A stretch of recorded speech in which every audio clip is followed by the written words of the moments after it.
All right, Guten Morgen, Bayern. We are back here on the Morning Scramble. It is 9:19 in the morning, and it is a beautiful sunny day now. I mean, it started off a little chilly, but now we're getting to, like, this is the weather that we kind of like to see out here.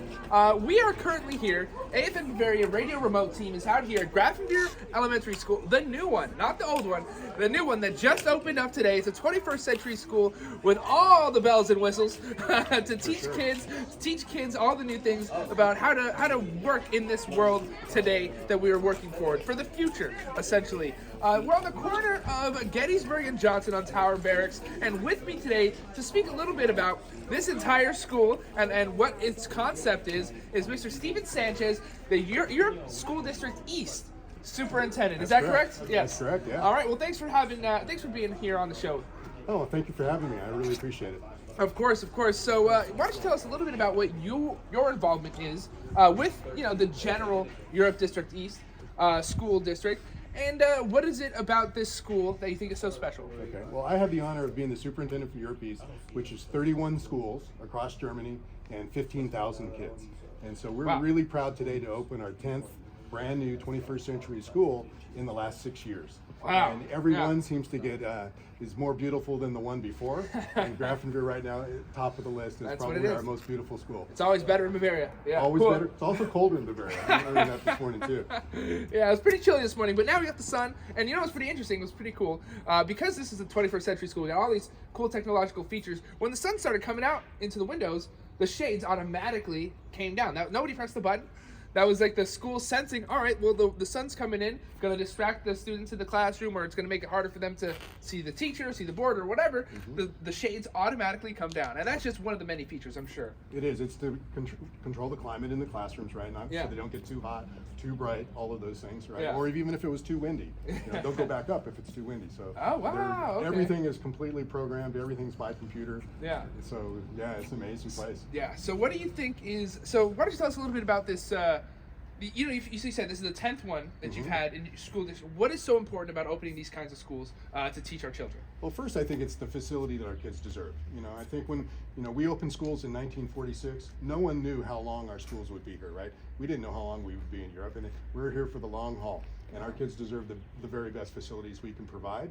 And this is a great example of the best facility there is. I would love to be at a school like this. As we've opened these schools, we have our German host nation partners come in and see, and there's even from them, even though they're often the builders, it's really oohing and ahhing at how beautiful our schools and how functional they are, and the advantages I think they give for our teachers and for our kids. Right. So it's not just the aesthetics, it's not just the technology, but it's also the philosophy. Absolutely. So what is it about this school that I guess you'd say the feng shui, the architecture, that allows to feed into the philosophy, and how is that philosophy different from how me or you got taught when we were growing up? Well, certainly a lot different from way back when I was taught, right? Yeah. But there's really 4 tenets or components of 21st century education. There's creativity, there's problem solving and critical thinking, there's collaboration, and there's communication.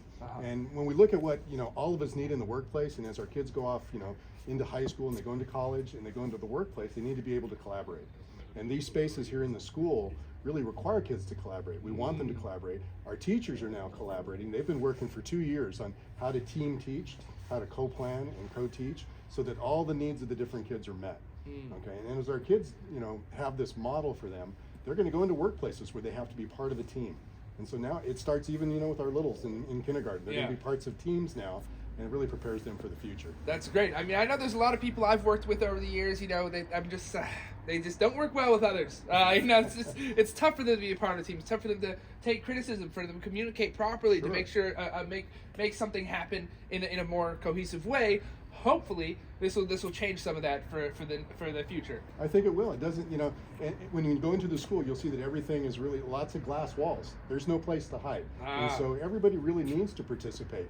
You can't be that one that's kind of standing in the back or. They will notice. Everybody's noticed now. Yeah. In a good way. They're noticed. Yes. Yeah. And so then the teachers have more ability to bring them into the class, the class lessons, bring them into the conversation and encourage them.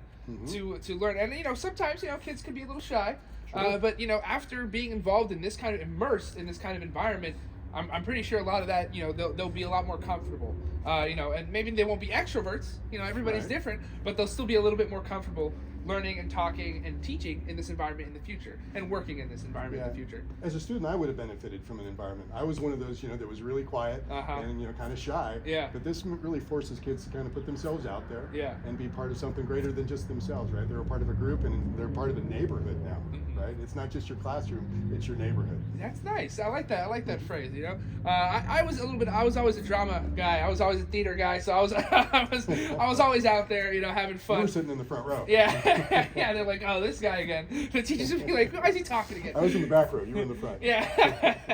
But so one of the things I think that you're probably going to get a lot of questions is why do we do this now? Why is this the philosophy you want to take with teaching?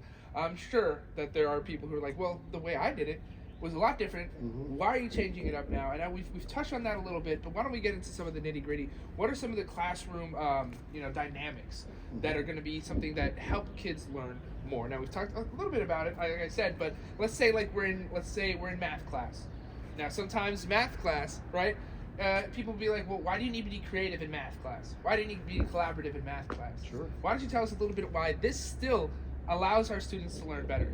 Well, it allows our students to learn better because of what it's allowing the teachers to do. Okay. So the teachers they collaborate, they co-teach, they co-plan. Like every Thursday, our teachers meet after school to look at what the students are doing, the data from the assessments that they're having, and what that allows them to do is to do flexible grouping. So this week we we have some students, maybe they're struggling with this standard in math, but a different group of kids are struggling in a different standard in math, right? They're all in different places.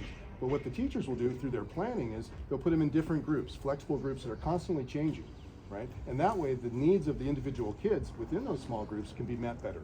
And the teachers have a really firm understanding of where their kids are at. Okay. Right? And the adjustments that they need to make. Right.